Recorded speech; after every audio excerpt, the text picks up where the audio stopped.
Hello, everyone. I'm Kat Timpf, along with Eric Bowling and Ebony K. Williams. We are the Fox News specialists.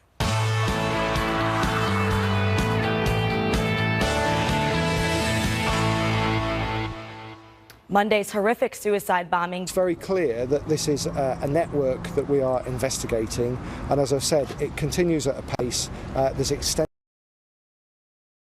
investigations going on and activity taking place across Greater Manchester as we speak, including Abidi's older brother. Officials say the British-born Abidi was already known to UK authorities, and Fox News is now reporting that Abidi spent 3 weeks in Libya prior to the bombing.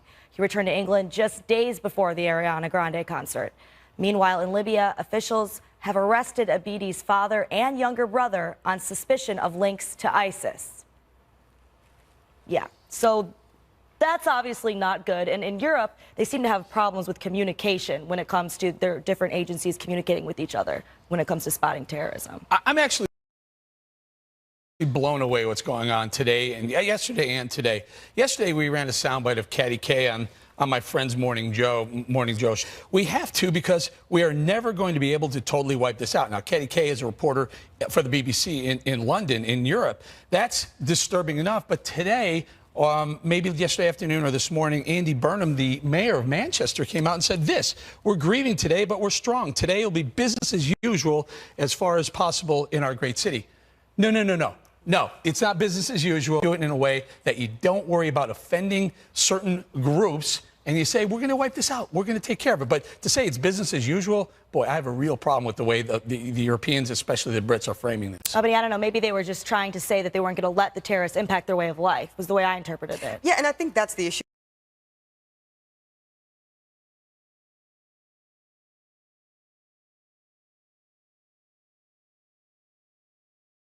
Care of it. But to say it's business as usual, boy, I have a real problem with the way the Europeans, especially the Brits, are framing this. I don't know. Maybe they were just trying to say that they weren't going to let the terrorists impact their way of life, was the way I interpreted it. Yeah, and I think that's the issue. You two are representing the dual ways it can be interpreted. Right. Is it a put your head in the sand and pretend it doesn't exist when obviously children are dying, communities are dying, everyone is certainly in danger? Or is it, to your point, Kat, is it a spirit of resiliency and saying, you know what, they're not going to win. We're going to continue to live our best life, so to speak, in spite of their efforts to destroy us. I think that both have to be considered here. Absolutely. Well, consider them, but folks, let's not become Europe, and let's push away from that sort of PC mentality.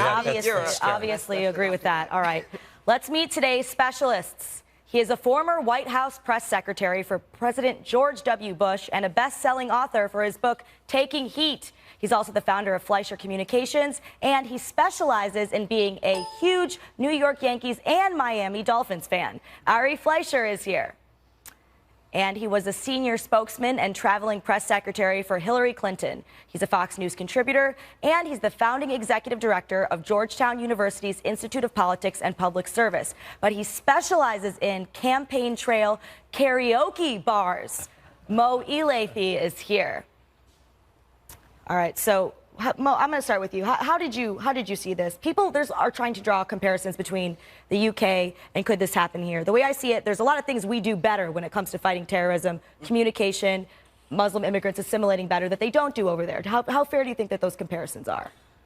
Look, just listening to the conversation that you and Eric just had, I don't think these are mutually exclusive arguments. I don't think they should be mutually exclusive arguments. We should be outraged. I'm outraged. Right. We all are outraged by what happened. And we should go after the bad guys.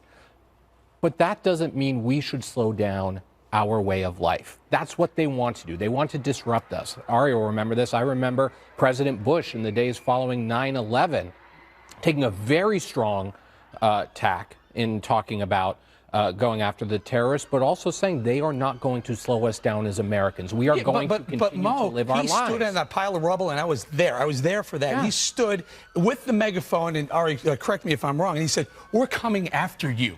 We're going to get you. Yeah, I understand that you're not going to take us down, but that's a far cry from the mayor the very next day of Manchester saying, oh, you know what, business as usual, or Katty Kay, a prominent BBC reporter saying, we need to get used to this in Europe.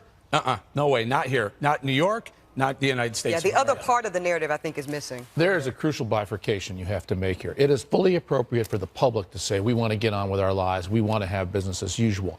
But the job of government is to destroy these people. And that is what elected officials have to say, convey, and that has to be the emotions that they pass on. You want the public to feel that they can delegate this to the government, and it can be destroyed, it can be stopped. It was when we said we're going to do it to communism, and we did. It was when you remember the Red Brigade and the Irish Republican Army. Those were stopped. People thought, we can't stop it. There are going to be bombs in the street. You can stop it. You have to stop it by playing permanent offense. So to stopping it, let's talk about the fact that this suicide bomber here was in Libya just 3 weeks prior to and then returned to England after that. That strikes me because it's my understanding, Eric, I want to go to you on this, that President Trump is doing a new strategy to annihilate this type of terrorism. Specifically, Defense Secretary Mattis is saying that he's doing a different tactical approach. Instead of waiting for them to come out, he's going in, going directly in, being more aggressive, giving them more leeway to be more aggressive in their ability to go in, just so that this type of thing doesn't happen, so that people are not returning home.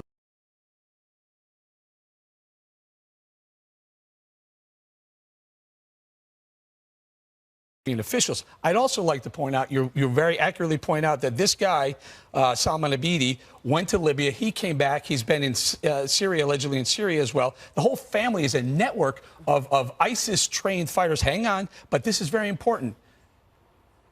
One of Trump's travel moratorium countries is Libya. So when he says, let's hold off before we just indiscriminately let people come in from Libya, let's make sure, let's extreme vet them so we don't have Abedis coming to New York instead of Manchester. I certainly have no problem with extreme vetting, but it's important to give ourselves credit, our leaders credit, for the fact that this hasn't happened here, that since 9/11, every single deadly Islamic terrorist attack has been by someone who was here legally or was a citizen. We do seem to be doing a good job of communicating. Our state, our federal, our local governments communicate with each other about these sorts of things the way that they just simply aren't in Europe. So that does have a lot to do with it, too, as well as assimilation. And another part of preserving our way of life, to me, is to make sure that we don't do things that could destroy our own civil liberties in trying to destroy ISIS. We don't want to, they want to take away our way of life. I want to be very careful that we don't let emotions run high and just do it for them. Well, no, we don't need to be reactive. I agree with you, Kat. This is where we need to be smart. We need to have emotional and pragmatic intelligence here. To your point, using the strengths we have.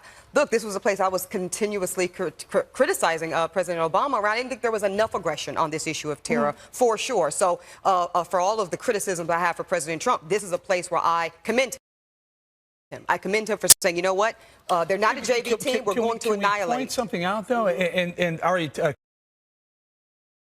correct me if I'm wrong, President Obama was looking to substantially increase our the acceptance of refugees, the program. He went from, I think it was 116,000 in his last year. Hillary Clinton was looking for 400,000 or 500,000 refugees to take on. Do we not see the dangers of doing things like this? This family was a refugee family from Libya. I'm not with you on this one. No, he was born in the United Kingdom. The Manchester terrorist was born in the United Kingdom. His parents were refugees. Weren't. Well, my mother was born abroad. I was born here. So I'm not sure the solution is to say because people's parents were born somewhere else, you can't be here. I am not with President Trump on the Muslim ban, and I never have been, the so-called Muslim ban. It's not a Muslim ban. I don't Come on, let's call it what it is. Well, it's not a Muslim ban. It's a ban. It's a moratorium. But not he had a ban. initially said he wanted to religion. From the 7 countries, the issue here is if you have people coming in from a place that's lawless, like Syria, where you cannot verify anybody's identity because there's no town hall to check with. It's a bunch of rubble. People can assume an alternative identification and no one can catch them. That's legitimate. Stop people coming from lawless places. But places where there is a rule of law, even if it's a Muslim country, if it's a Muslim country, that in itself is not a basis to ban people. The majority of the refugees that we took in 2016, 116,000. I think the biggest feeder was Syria. Well, Syria, I've made the distinction on Syria. And none of them have killed anyone in a terrorist attack. Might add that. Libya, all the refugees we took in, none of them have killed anyone in a terrorist attack. Yeah, but again, wants to take in. This is what I'm talking about. So we don't become Germany. But we don't become Germany. Yeah, but that's what Trump is trying to protect. I want to get no, I mean, look, I think part of the problem is what we're not talking about is what happens in these refugee camps when we're not pulling people out. Now, I'm not saying open open the doors wide open, come one, come all, right? We have a very strong vetting system for the refugees that the United States brings in, and we got to give our law enforcement, our immigration folks, and Homeland Security all the credit that they deserve for that. But these refugee camps are prime recruiting territory for ISIS, for terrorists. If we can, through vetting, help people get out of that and get back on their feet, and what we have seen is that they have become productive members of our society. They're not out there causing trouble. They're not out there creating terror attacks. There's got to be a middle ground here rather than all or nothing. Or, Mo, there's a stronger defense, and that is intelligence. The issue is not going to be solved through refugee vetting or through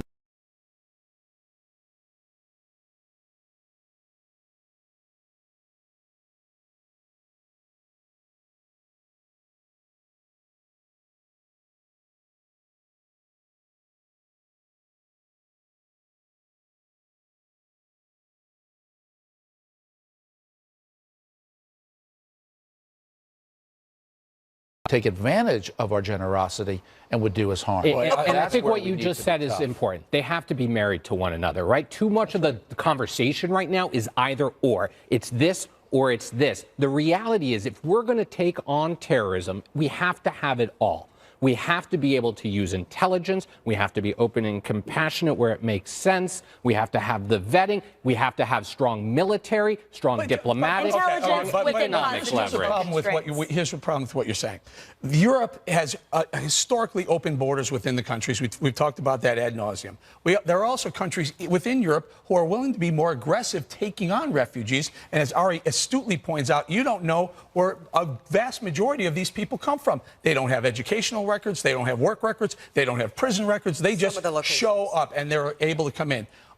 Some of our leaders, Hillary Clinton was looking to quadruple or multiply by 5 the number of refugees we were willing to take. That becomes very dangerous because there is no way to vet who these people are. But we don't want to equate all refugees, though, Eric, with that type of risk, because we know that's not true. Not all refugees represent the type of risk. This is where we have to be smart and target those that we do.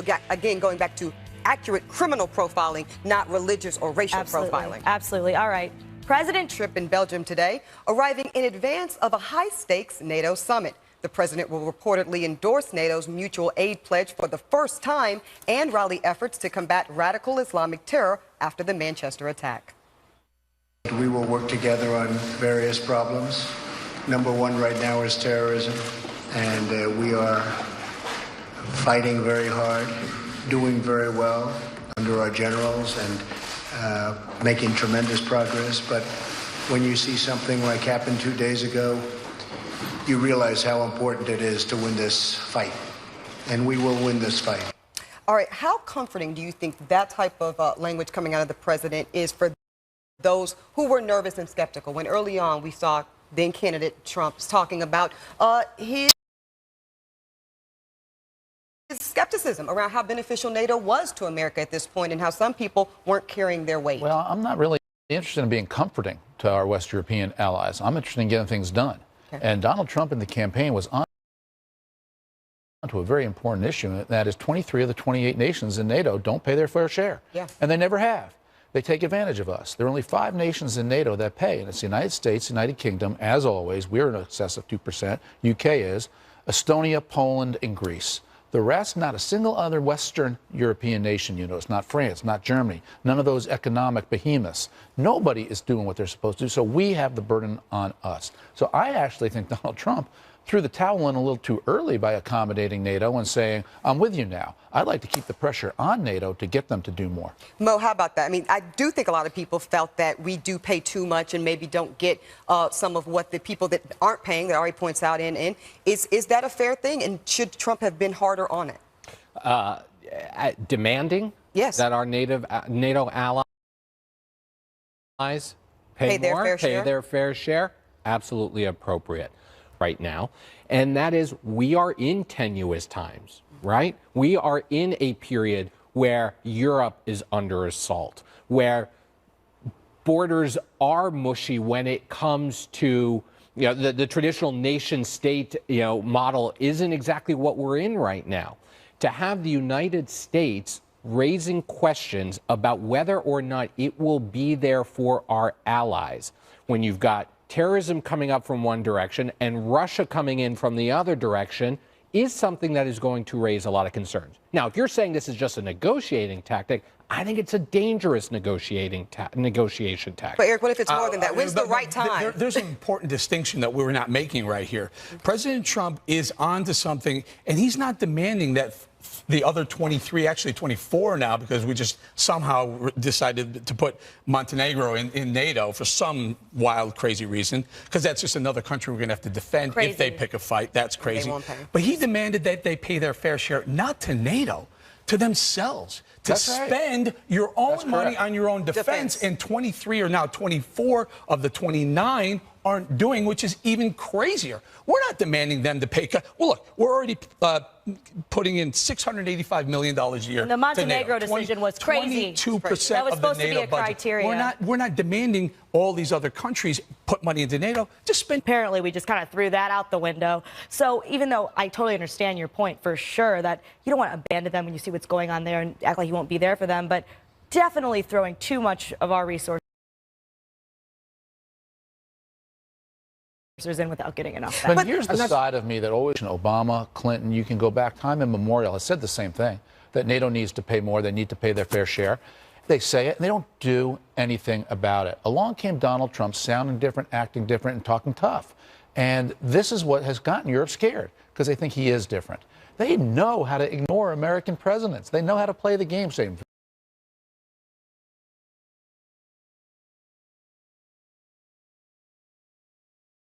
tough. And this is what has gotten Europe scared, because they think he is different. They know how to ignore American presidents. They know how to play the game, saying, very good point, Mr. President. We're going to take a good look at that. We'll see you in Brussels. And nothing happens. But to your point, Ari, right, you just criticized him for throwing in the towel a little too early, right? Whether or not he's actually able to exact the result any differently is an open question. In the meantime, he should have kept his foot our on the gas. Adversaries are hearing the President of the United States, or the candidate at the time for President of the United States, saying, I don't know if we're going to be there for NATO. You've got Russia, which is being fairly aggressive these days in how it's treating the rest of the world. Right? You're going to see, you got North Korea being more aggressive. You're seeing all these countries being more aggressive, our adversaries starting to push the buttons. That's a great point, and that's why those nations need to increase their defense spending. Yes, bingo. It's going to be the right time. I agree. Yep. Coming up, celebrities like Katy Perry sounding off in the wake of the Manchester attack and possibly proving just how out of touch. Manchester terror attack by those evil losers. We want to show you some footage from a short time ago of soccer fans in Manchester watching a Manchester United soccer game just days after the deadly attack, and that happened just a little while ago. And Ebony, we're proud to report that Manchester beat Ajax 2-0 to win a Europa Cup. How about that? And they should be applauded and celebrated. That's awesome. And Kat, life goes on. Well, it's good to see them having a good time. They should be. The terrorists would hate it. All right, let's move on to this. Some celebrities have come forth with their own opinions on fighting terror. Pop superstar Katy Perry saying this on the Manchester bombing. I just feel devastated. I think that the greatest thing we can do is just unite and love on each other, and like no barriers, no borders. Like we all need to just coexist. Travels with a well-armed team of killer security guards. Meanwhile, UK rocker Morrissey is livid at British politicians for their PC treatment of Islamic extremists. He posted this on his Facebook page. He said, quote, Manchester Mayor Andy Burnham says the attack is the work of an extremist. What extremist? An extreme rabbit? In modern Britain, everyone seems petrified to officially say what we all say in private. Politicians tell us they're unafraid, but they're never the victims. How easy to be unafraid when one is protected from the line of fire. The people have no such protections. I'll start out in this end. We'll work our way around. Two different views, two different celebrities. What are your thoughts? You know, I try to stay clear of what celebrities think. They often don't think Good too idea. much. But, you know, Hollywood, I'm glad in some ways they're in charge of our dreams and our hopes. I'm glad they have nothing to do with our reality. Let them be aspirational. Let them dream. Let the people who have to protect us from terrorism be in charge. Yeah, and Ebony Morrissey says, look, you politicians, you can say you're unafraid, but we the people are out here without protection. we're a little afraid. Call it what it is, Islamic extremists. And the people have to pay the ultimate consequence, Eric, and you're exactly right. And when Katy Perry, you know, on the first end of that, let's love on each other, okay, I'm with that. But then in the next sentence, you say open borders as if somehow that's a prescription to what obviously is a very big problem. And I don't know when sovereignty became a dirty word, Eric. I don't know when having, you know, a clear boundary around what areas belong to who became so controversial and problematic. It really is beyond me. Because, you know, I'm very open-minded, but my goodness, I believe in borders and I believe in sovereignty. Yeah. And as I pointed out, Katy Perry travels with armed security guards. Right, she absolutely does. And the quote made her sound a little silly, but the full thing is she said that the greatest thing we can do now is unite as people, as fan bases, all of it. So the internet can be a bit ruthless as far as fan bases go. So maybe she was talking a little bit more about against each other. I'm Team Rihanna myself. She's clearly the best one. But it sounds ignorant, but I'm sure she didn't mean like let's let terrorists into our houses. Mo, is there anything wrong with calling an Islamic extremist an Islamic extremist? Are you going to refer to the Muslim doctors who were just extremists and they're co-opting the Islamic faith? To the topic, I don't give a damn what Katy Perry thinks. I don't care what Morrissey thinks. They both made a point, and I think both points were off base. At the end of the day, if we're going to tackle this, I want a political strategy. I want a diplomatic strategy. I want an economic strategy. I do not want a celebrity. Just are saying, hey, you know, let's call it what it is. If we can't name the enemy, how are we going to fight the enemy? They are extremists. There's no doubt. There is no question. There is no disagreement that they are extremists. Extremists what? Extremist killers. I'm an extremist runner a couple times a week. I mean, but I'm not an extremist terrorist. If you can't name the enemy, this is the problem I had with Eric. That a lot of us had with Barack Obama. I'm sorry. That he couldn't say Islamic extremists. They are calling it. They are calling them extremists. That's what they are. Their faith isn't what is driving them. Their extremism, it is what is driving them. That is the killing the infidel, right? And but that is not. Those are not Muslims. There were more Muslims in Manchester helping the victims. Killing, Mo. The ones who are blowing themselves up are radical, are religious fanatics. They're perversions. They're fanatics. Yeah, they're perverting the faith.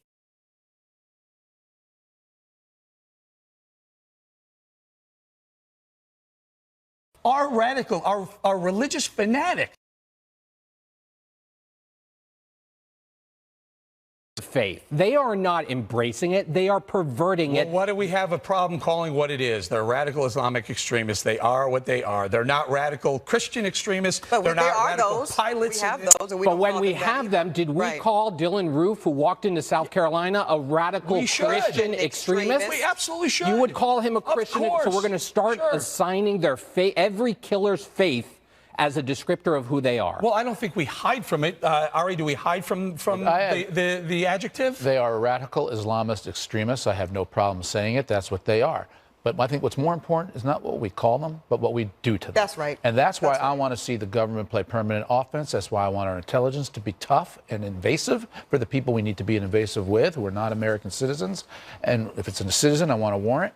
But this is where we have to fight this as a military operation. We have to get our allies to pay what they need to, and we have to be far more aggressive than we've been. You can call it whatever you want. Can I well, political correctness has played a role in making it harder, though. If you look at something like San Bernardino, where the neighbors saw things that they were afraid to say because they were worried about being called Islamophobic. Political correctness has aided terrorists in one bit. Allow me to read from the USA Today, which is by no means a right-wing or conservative publication. USA reports that the, quote, U.S.-led coalition has increased the number of bombs dropped on the Islamic State by 50% this year, saying the increase comes as President Trump has given battlefield commanders more authority to approve airstrikes and raids. Yeah. If you can call it what it is, you can attack it and you can go after it and you can kill it. And if you play PC and political, you're never going to do it. You know, the real example of this was that school child in Texas who made a class project in a science class. Clock boy? Yeah, clock boy. Yeah. And somebody turned him in. Now, when that happens, if you have a question, turn him in. Let the authorities judge what happens, right or wrong. But don't invite him to the White House. Make a big deal of him and say to people, you are wrong to have questions and raise them. I don't have a problem calling it Islamic extreme terrorist, Eve, but you the conversation with the docket. Now, typically, people use the phrase lawyer up as a pejorative or negative thing. And frankly, I think that's unfortunate and silly. Retaining a skilled legal representative is always a good idea because it's better to be safe than to be sorry. I maintain that position under all circumstances. And therefore, the news that President Trump is reportedly lawyering up by hiring attorney Mark Kasowitz to advise him pending the Russia probe doesn't bother me one bit. The Sixth Amendment right to counsel is imperative, and all Americans should feel free to exercise it at any time without presumptions of guilt or wrongdoing. President Trump is being very smart to bring Kasowitz in at this point, because as the investigation continues, the White House counsel, well, they represent the office of the presidency, but not Donald J. Trump, the man. So as the investigation plays out and the campaign or Mr. Trump himself becomes a potential target, things could get complicated. What's protected? What's not? What's privileged? Whose interests are really being represented? The government has smartly brought in independent counsel, so it's only fitting and appropriate that President Trump has done the same thing. Any objections from the table? Anybody have a problem? Overruled if there are. Are you a lawyer? 100% right. I thought so. A little bit. I even wrote that myself. Yes. No, that is perfect sense. Thank you. And I can only tell you, as somebody who stood at that podium in the White House, you want to have another unit inside the White House to handle this issue. Yeah. And you want it for two reasons. One is you want the briefing room where you're talking to be about substance and the president's policies, repeal and replace of Obamacare, the tax cuts, things of that nature. Yes. But you also don't want a subpoena. And this is the old Mike McCurry rule, President Clinton's press secretary. If I have to go to the president and say, Mr. President, I'm getting asked these questions about the investigation, what should I say? I then become a witness. Yep. And then the prosecution can come after me if there is one, or even as they just gather facts. And then do I have to lawyer up, separate it, have a counsel's unit that handles it, and let the government be the government? Absolutely. Mo, your take on it? I don't disagree. I think it is smart for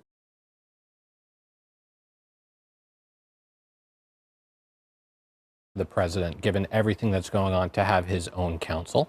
I think, frankly, the White House counsel has become part of the story, right? With the information that's come out about how Sally Yates went to him and gave him this information, and now he's a lot of sense. Okay. And his choice of who he picked was very, very Trump of him, right? He has these people that he has around him that he trusts, and that's the most important thing to him. Doesn't matter what specialty, this or that.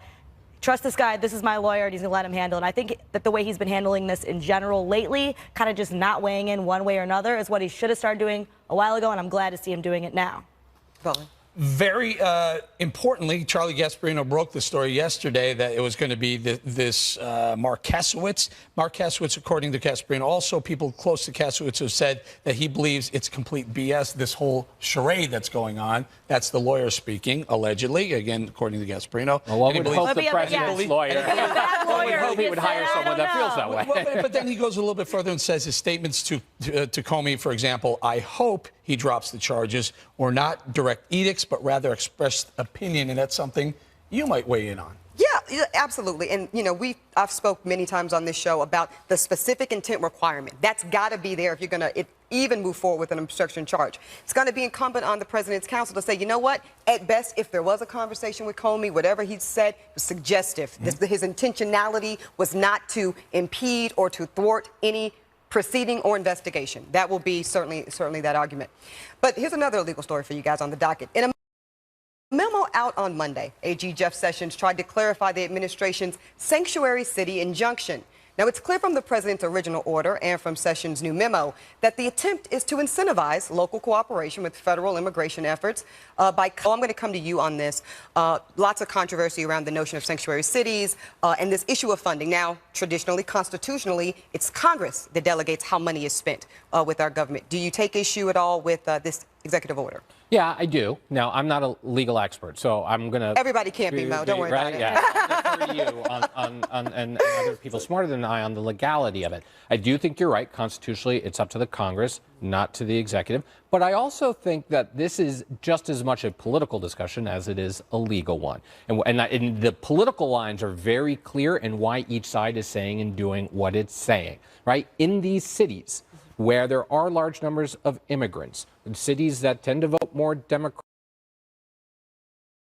cities where there is so much resistance to the president's whole approach to immigration, it makes sense from a political perspective why the mayors are saying and doing what they are saying, and they've got a support of the majority of their residents. A legal battle, well, it's clearly becoming a legal battle, and I think the question of who's got the authority, right? But the political battle lines, no matter how the courts rule on this, each side is going to claim some level of political victory. This is everything that's wrong with politics. It's not that it makes sense because the city mayors represent Democrats and Trump represents Republicans. What makes sense is that we have a nation that has the rule of law. Then we're in disobey. Mayors don't have that right. Governors don't have that right. This is the glue that holds us together as a country. And when a city just decides unilaterally, we will be a sanctuary city because we want it to be, we will violate a federal law because we choose to do so, because we think morally we know better and we're wiser, it is an unraveling of what this country stands for. No, if you don't like a law, change the law, but obey the law until then. That's my problem with sanctuary cities. Well, the country also stands for federalism, which says that the federal government can't force local governments to do its bidding, including when you're talking about immigration. Well, and that's, so that's the other problem, right? The other problem is the federal government telling these local police departments to go in there and make these raids and do these things that should be the federal government's job. No, what they're saying is after you arrest somebody, let us know if you're going to release them so we can come get them. We have a warrant for them. They can't force cities aren't doing that. See, this is the great, you guys, this is like the Supreme Court right here. This is from President Trump's new budget, which aggressively tries to bring down the government's skyrocketing debt and spending. Even Hillary Clinton can't help herself. This budget, along with the relentless attempts to repeal the Affordable Care Act, shows an unimaginable level of cruelty and lack of imagination and disdain for the struggles of millions of Americans, including millions of children.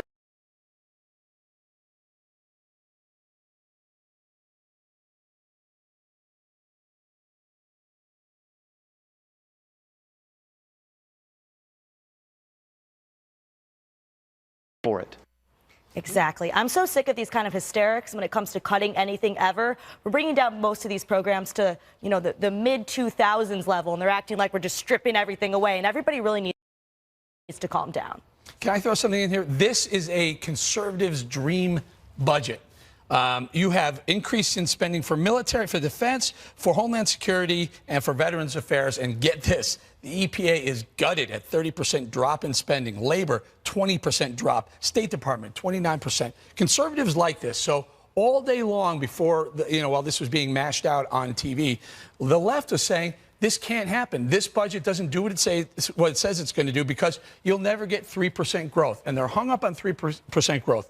Let me tell you a little bit about growth. From 1947 till this year, the United States has had over 3% growth. We've had 3.21% growth, and we've had as high as 16.9% growth. So when you give people more of their own money, when you spend wisely, that brings growth. When you reform taxes, 3% is not an unattainable task. Hell, we had 2% growth under Obama, and it was a disaster. You know, and Eric, what you just said is the key to balancing budgets, and that's why the last budget got balanced. I was in the room when they were having the negotiations in '97 about what they call the balanced budget legislation. And one day the budget numbers came in, a budget cruncher came in and said we have a couple $100 billion more in anticipated revenue because the money's flooding in because economic growth was so great in the mid-90s. That's the key to getting this done. And so I approach it that way. But the other thing that's missing in this budget is there's nothing on Social Security reform and nothing on Medicare reform. And those are the entitlements that are driving much of the excessive costs. And when you don't touch those, you do have to go harder after the rest of the programs. That's a lesson about leaving entitlements alone.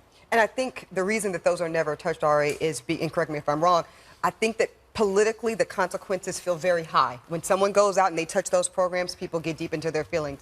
I am someone that believes in incentive-based policy, so these cuts, Eric, they actually don't bother me. I will tell you, though, you show me somebody's budget and I'll tell you what their values are. So my only critique is why so much inflated spending around some of the Border Patrol issues and things like that. Homeland security. And I love the military, and I love that, and I love our vets. Like I said, but we spend a lot more. Conservatives' dream budget. So everything we save, we racket it up right over here, right? Right. This still isn't a fiscally conservative budget. Not across the board, it's yeah, not. absolutely no, it's not, right? And you know, you listen to all the economists, you listen to all the people who actually study this, who say 3% is not attainable. So there's problem number one, that in the short term, 3% is not attainable, so it's not going to hit the marks. Number two, We are 52 minutes into the program before the issue of the CBO numbers that came out today on health care, on the Republican health care bill came out. That's not what it said. It is what it said. Insurance, not health care. Okay. There's a huge difference between health insurance you have under Obama. And I don't like No. There are going to be a lot. There are going to be a lot of people out there who lose the ability to pay for health care. That is Obamacare reality. Here's the thing. I really resent the idea that just because the government's going to stop providing something to someone, that means automatically that people are not going to stop getting it. This is the way people freaked out in 1996 when Bill Clinton did welfare reform. People said kids were going to be dying, mothers were going to be out on the streets. And you know what happened?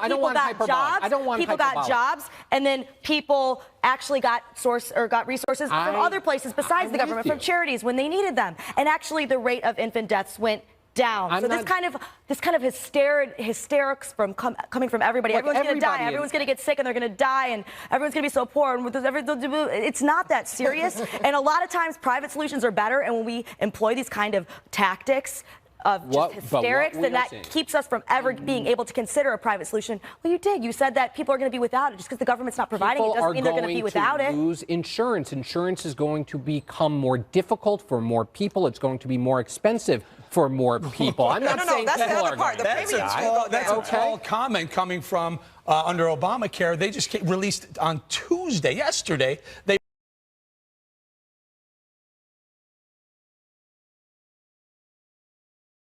released a 105% increase in premiums across the board. In large part because the president is destabilizing it by creating so much on campaign. People he said he wanted to help are going to have a harder time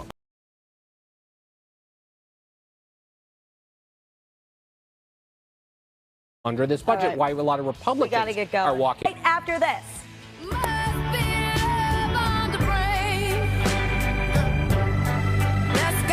Ari, I'm going to start with you, former secretary, press secretary under George W. Bush 43. I noticed that Sean Spicer has been noticeably absent from this foreign policy trip camera. Anything unusual about that? No, that's what I did too. When you travel abroad, you let the president be the messenger. He carries the weight and he gets the pictures of him. You don't do a briefing. And that's one of the joys of those